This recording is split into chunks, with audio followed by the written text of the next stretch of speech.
ביאור משנה זין, explanation of משנה זין, מיד לאחר פטירתה מן המזבח ביום השביעי, immediately after, like they finished, like הפטרה, the last thing. Yeah? So immediately after they finished from the מזבח in the seventh day, התינוקות שומטים את לולביהם. The kids, in other words, why do you say the kids? Because they're the last one to do the mitzvah. First of all, their father does, and then he doesn't need it anymore. He says, here, now it's yours. Now it can become... Otherwise, throughout the holiday, you cannot give them. Now it's yours. Why you cannot? Because once it becomes his, he can... I know, but still. But once you give it to him, you're allowed to makne it for a small one. But he's not barde'ah to bring it to you back. So in the last day, the custom was, here, you want to do mitzvah? This is yours now, after you did yours. Okay?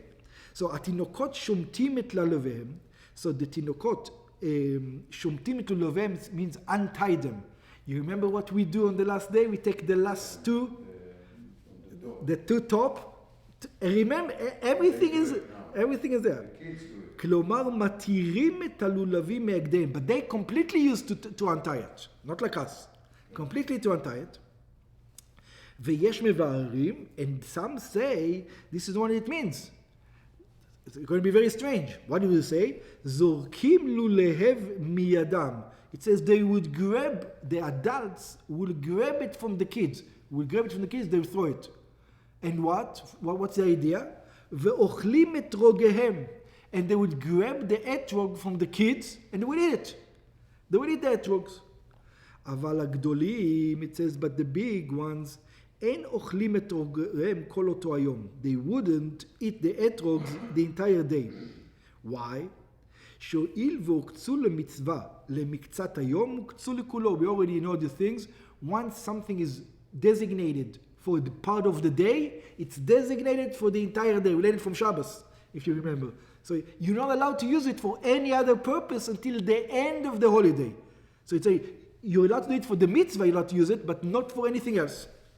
ויש מפרשים משנתו בדרך אחרת. This is the way I know it. That's why I say it's going to be strange. There are those who explain it in a different manner. מיד התינוקות שומטים את לולביהם. From the hand of the children, they used to take the lulavs. What does it mean? מידי התינוקות, from the hands of the children, חוטפים הגדולים את לולביהם. The adults used to grab it from the children.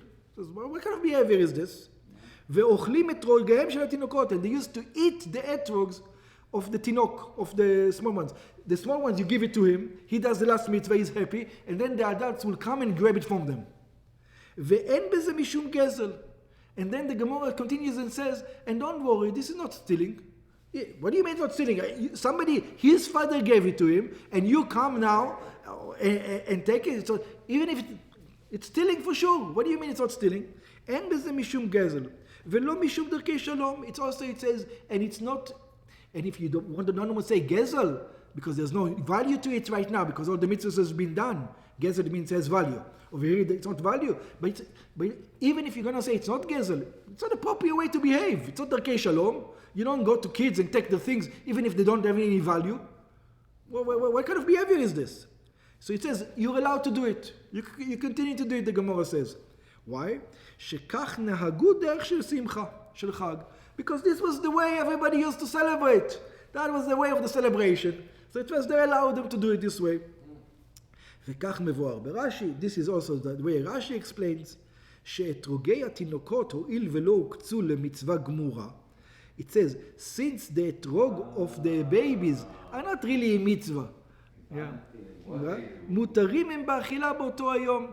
So therefore they're... עכשיו הוא מותר באכילה, כי הוא נתן את זה. גמר, הכל, זה לא שלו. עכשיו הוא יכול לחטוף ולאכול את זה. That's right. הוא לא יכול לאכול את זה. It's muktzeh. Now it's not his. In other words, now it didn't become muktzeh. Okay.